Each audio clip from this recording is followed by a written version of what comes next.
یہ جو میری مصنوی معنوی ہے یہ اصول دین میں سے ہے، اس کے جو اسرار ہیں ان کو میں مصنوی میں کھولوں گا۔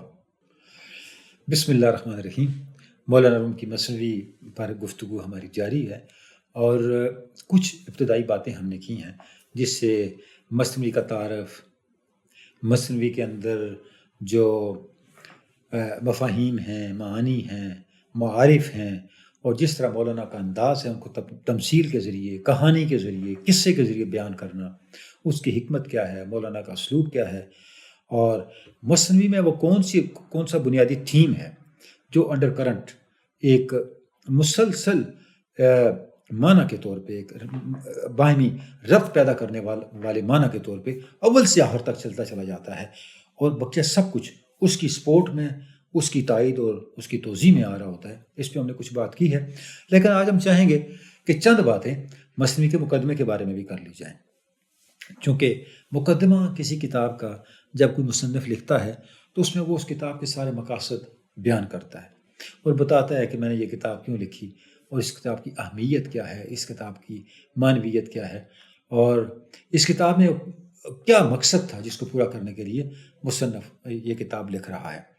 تو مولانا روم علم ظاہر اور علم باطن کا اتنا بڑا جو ہے وہ نشان ہے، اتنی بڑی شخصیت ہے اس میدان کی کہ ظاہر جب وہ مقدمہ لکھیں گے تو پوری مصنوی کو ایسے سمجھیں جیسے سمندر کو کوزے میں بند کرنے والی بات ہے، یعنی پوری مصنوی کے تعارف کو اور اس کے مضامین اور اس کے جو مقاصد ہیں ان کو چند سطروں میں سمو کے ہمارے سامنے رکھ دیں گے، اور جب ہم ان مقاصد کو سامنے رکھ کے آگے بڑھیں گے تو پھر ہم جو منشا ہے مولانا روم کا مصنوی لکھنے کا اس تک شاید ہم بڑی آسانی سے ہم پہنچ سکیں۔ اچھا، جو مقدمہ مولانا لکھتے ہیں تو بات یہاں سے شروع کرتے ہیں جی۔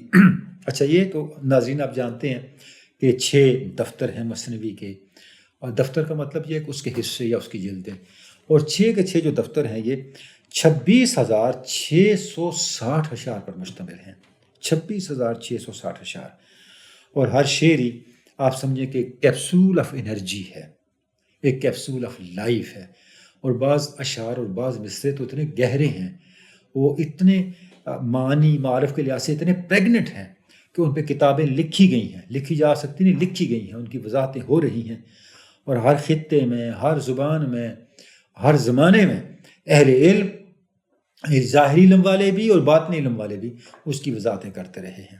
اچھا، جب مولانا نے اس کا دیباچہ لکھا تو اب دیکھیں دیباچے کا ایک ایک جملہ جو ہے وہ بہت ہی گہرا جملہ ہے، بہت ہی معنی خیز جملہ ہے۔ آپ شروع میں فرماتے ہیں بسم اللہ الرحمن الرحیم، ھذا الکتاب المصنوی المعنوی، یہ میری کتاب مصنوی معنوی ہے، یعنی آپ نے خود مصنوی کو مصنوی اور ساتھ معنوی کا اس کے ساتھ استعمال کیا ہے لاحقہ اس کو ایلیبوریٹ کرنے کے لیے کہ اس مصنوی میں وہ بیان کیا کر رہے ہیں۔ یعنی مصنویاں تو بہت لکھی گئیں، یہ صنف سخن ہے، عربی، اردو، فارسی، اور 2 اشعار جو ایک ہم قافیہ ہوتے ہیں، تو 2 اشعار کے پیٹرن پہ لکھی جانے والی مصنوی کی بڑی لمبی روایت موجود ہے۔ لیکن مولانا کا جو امتیاز ہے وہ جو کر رہے ہیں وہ یہ بتا رہے ہیں کہ میں صرف مصنوی برائے مصنوی نہیں لکھ رہا، میں اس کتاب کو صرف شعری ذخیرے میں اضافے کے لیے نہیں لکھ رہا، بلکہ کوئی معنی ہے جس کا میں ابلاغ کرنا چاہتا ہوں اس کتاب کے ذریعے سے، اس کاوش کے ذریعے سے۔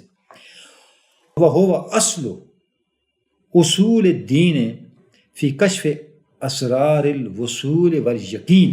اب دیکھیں پہلا جملہ ہے، مولانا فرماتے ہیں کہ یہ جو میری مصنوی معنوی ہے یہ اصول دین میں سے ہے۔ یہ میں نے کیا کیا ہے؟ یہ اصول دین میں نے اس میں بیان کیے ہیں، کس بارے میں؟ وصول اور یقین کے جو اسرار و رموز ہیں ان کو کھولنے کے بارے میں میں نے اس میں اصول دین بیان کیے ہیں۔ اب اس جملے میں جب ہم دیکھتے ہیں کہ 3-4 چیزیں بڑی قابل غور ہیں۔ اصول دین جب بیان کیے جاتے ہیں تو اصول دین کا مطلب کیا ہے؟ دیکھیں، جو دین ہے اس کی تعلیمات کچھ علمی ہیں، کچھ عملی ہیں۔ علمی جو چیزیں ہیں اس کا تعلق عقیدے کے ساتھ ہے، اس کا تعلق کچھ معمولات کے ساتھ ہے، اور عملی کیا ہے؟ عملی پہلو کی طرف جب ہم آتے ہیں تو عملی پہلو دین کا انہی تعلیمات کو جو عقیدے سے متعلق ہیں، یا عبادات اور معاملات سے متعلق ہیں، ان کو اپنی ڈے ٹو ڈے لائف میں پریکٹس کرنا ہے۔ اچھا، اب اس کا مطلب یہ ہوا جب آپ اصول دین کی بات کریں گے تو وہ دین کی اعتقادی بنیادوں کو ایڈریس کر رہے ہوں گے، اعتقادی جہت کو ایڈریس کر رہے ہوں گے، یا دین کی عملی جہت کو ایڈریس کر رہے ہوں گے۔ اب دین کی اعتقادی جہت تو ایمانیات ہے، جو ایمان کا کانٹینٹ ہے، توحید ہے، رسالت ہے، تقدیر ہے، حیات بعد الموت ہے، یہ جتنی باتیں ہیں، ملائکہ ہیں، جنت ہے، جہنم ہے، وحی ہے، رسالت ہے، یہ عقائد سے متعلق جتنے معاملات ہیں، یہ جتنا کانٹینٹ ہے، یہ دین کا اعتقادی پہلو ہے۔ اچھا، اس کے بعد پھر فقہ ہے، جس میں ضابطے ہیں، قواعد ہیں کہ کس طرح اب ان عقائد کی روشنی میں عمل کرنا ہے، وہ پہلو شروع ہو جاتے ہیں۔ اب جب اس کو عمل میں لے کے آتے ہیں، یہاں سے دین کا عملی پہلو شروع ہوتا ہے، اور یہ عملی پہلو ایک خاص ڈیمانڈ کرتا ہے ہم سے۔ وہ خاص ڈیمانڈ کیا ہے؟ یہ عملی پہلو اس وقت تک مکمل نہیں ہو سکتا جب تک آپ ہر عمل عقیدے کی تقاضے کے تحت یا بقیہ احکام کے تقاضے کے تحت ہر عمل پورے کے پورے اخلاص کے ساتھ انجام نہیں دیتے۔ اس وقت تک اس کا مقصد پورا نہیں ہوتا، وہ پہلو جو ہے وہ پورے کا پورا ایڈریس نہیں ہو سکتا۔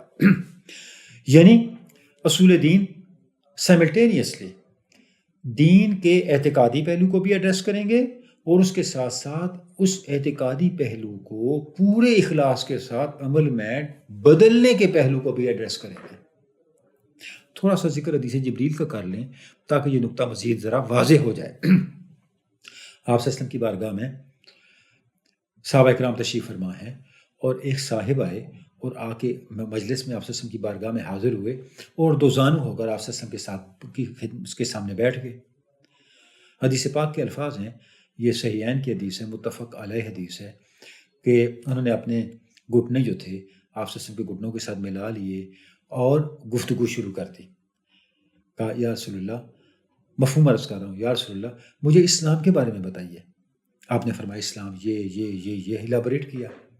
پھر انہوں نے کہا مجھے ایمان کے بارے میں بتائیے، تو آپ نے ایمان کو الیبوریٹ کیا، ایمان میں یہ باتیں ہیں۔ اس کے بعد فرمایا مال احسان، یا رسول اللہ مجھے احسان کے بارے میں بتائیے، احسان کیا ہوتا ہے؟ تو آپ نے فرمایا احسان یہ ہے ان تعبد اللہ کأنک تراہ فإن لم تکن تراہ فإنہ یراک۔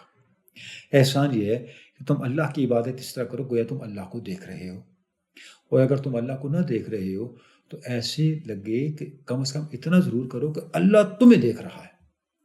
اس کے بعد ایک آدھ اور کوسچن ہوا، پھر وہ چلے گئے۔ جب چلے گئے تو آپ نے صحابہ کرام سے پوچھا تمہیں پتہ یہ کون تھا؟ تو صحابہ کرام نے کہا واللہ عالم و رسول، کہا آپ بہتر جانتے ہیں، اللہ بہتر جانتا ہے، ہمیں نہیں معلوم کون تھا۔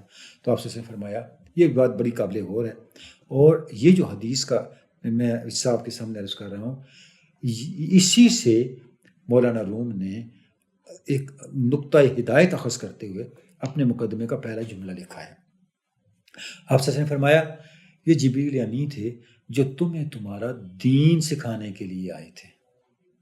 یعنی گویا جو دین کی باتیں جبریل امین نے کی وہ کس لیے کی کہ صحابہ کرام کو اور ان کے ذریعے سے امت کو پتہ چل جائے دین ہے کیا۔ تو اب دین کیا ہے؟ تین چیزیں، ایمان، اسلام اور احسان۔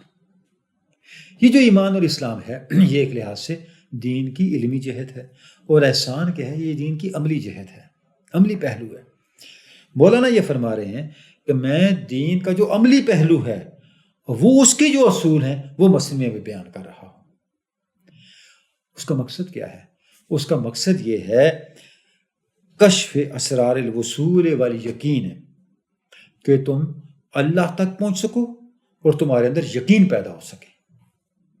اس کے جو اسرار ہیں ان کو میں مثنوی میں کھولوں گا، ان کو مثنوی میں بیان کر رہا ہوں۔ گویا مثنوی پڑھنے والے کو دو مقصد حاصل ہونے چاہیے لازماً۔ اگر وہ دو مقاصد حاصل نہیں ہوتے تو مثنوی پڑھنے کا جو اصل منشا تھا، مدعا تھا، وہ ضائع ہو گیا۔ پہلا کیا؟ وصول الحق، قرب خدا بندی انسان کو میسر آئے، اللہ رب العزت کا وصل میسر آئے، اللہ کی حضوری میسر آئے، اور اس کے بعد یقین میسر آئے۔ اور آپ دیکھیں حدیث احسان یہ انتعبد اللہ کا انک تراہ ہو، یعنی یقین کا یہ درجہ ہو کہ گویا تم اللہ کو دیکھ رہے ہو۔ اب اس کے راستے میں جو رکاوٹیں ہیں، جیسے شک ہے، جیسے وہم و گمان ہے، تخمین و ظن ہے، ذاتی اندازے ہیں، عقل کے وسوسے ہیں، عقل کی طرف سے کھڑی کی جانے والی جعلی دلیلیں ہیں، جن کا شکار ہو کے بڑے بڑے اہل علم جو ہیں اور بڑے بڑے بزام خیش اہل دانش جو ہیں وہ ذات حق تک کا انکار کر دیتے ہیں۔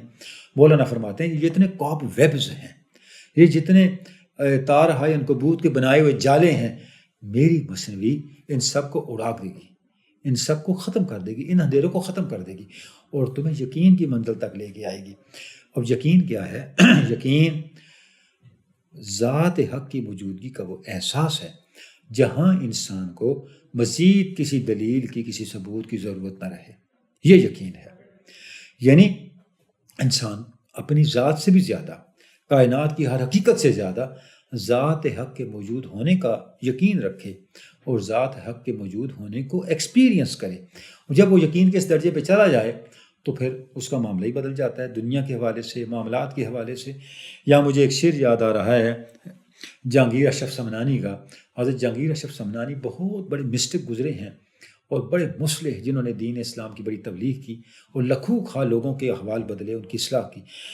وہ ایک جگہ لکھتے ہیں، گر بیقین است قدمت استوار، نم ز آتش و گرد ز دریا برآر۔ اگر تیرا قدم یقین کے اوپر استوار ہے تو آگ میں سے پانی نکال سکتا ہے اور دریا کی تہ میں سے گرد نکال سکتا ہے۔ یہ دونوں چیزیں متضاد ہیں۔ پانی میں گرد نہیں بچتی اور آگ میں نمی نہیں ہوتی۔ یعنی یقین ایک ایسی طاقت ہے جو ناممکن کو ممکن بنا دیتی ہے۔ تو اب مولانا یہ کہتے ہیں کہ مثنوی کا مقصد کیا ہے؟ مثنوی کا مقصد وصول اور یقین ہے۔ اچھا، یہاں بھی بڑی امپورٹنٹ بات ہے۔ مثنوی، اب دیکھیں مولانا نے جو ترتیب رکھی ہے، کشف اسرار وصول و یقین، پہلے وصول کا ذکر کیا ہے پھر یقین کا ذکر کیا ہے، کیونکہ مشاہدے کے بغیر یقین پیدا نہیں ہوتا۔ جب تک آپ مشاہدے سے نہیں گزرتے اس وقت تک یقین ایک خیال رہتا ہے، یعنی وہ صرف آپ کا ایک علمی قضیہ ہے، وہ آپ کو اس کا نالج تو ہے، آپ معلومات تو ہیں، لیکن وہ آپ کا حال نہیں بنا۔ جب تک حال نہیں بنا تو یقین نہیں بنا۔ اب مولانا کتنے سائنٹیفک انداز سے بات کر رہے ہیں، فرما رہے ہیں جب تمہیں ان اسرار کا پتہ چلے گا، ان رازوں کا پتہ چلے گا، ان حکمتوں کا پتہ چلے گا، اس میکنزم کا، اس طریقہ کار کا پتہ چلے گا جو وصول اللہ کے لیے ضروری ہے۔ جب وصول اللہ سے متعلق، یعنی جب تم اللہ کا وصل پالو گے تو اس کے بعد تمہارے لیے اللہ کے بارے میں یقین کے راستے کی کوئی رکاوٹ باقی نہیں بچے گی، پھر تمہیں یقین بھی میسر آ جائے گا۔ تو اب پہلا جملہ جو ہے مولانا کا کے لکھے ہوئے مقدمے کا ہمیں بتاتا ہے کہ مثنوی کیوں پڑھی جاتی ہے، ہم مثنوی کو کیوں پڑھتے ہیں، ہمیں مثنوی کو کیوں پڑھنا چاہیے، تاکہ ہم وصول اور یقین کو پا سکیں۔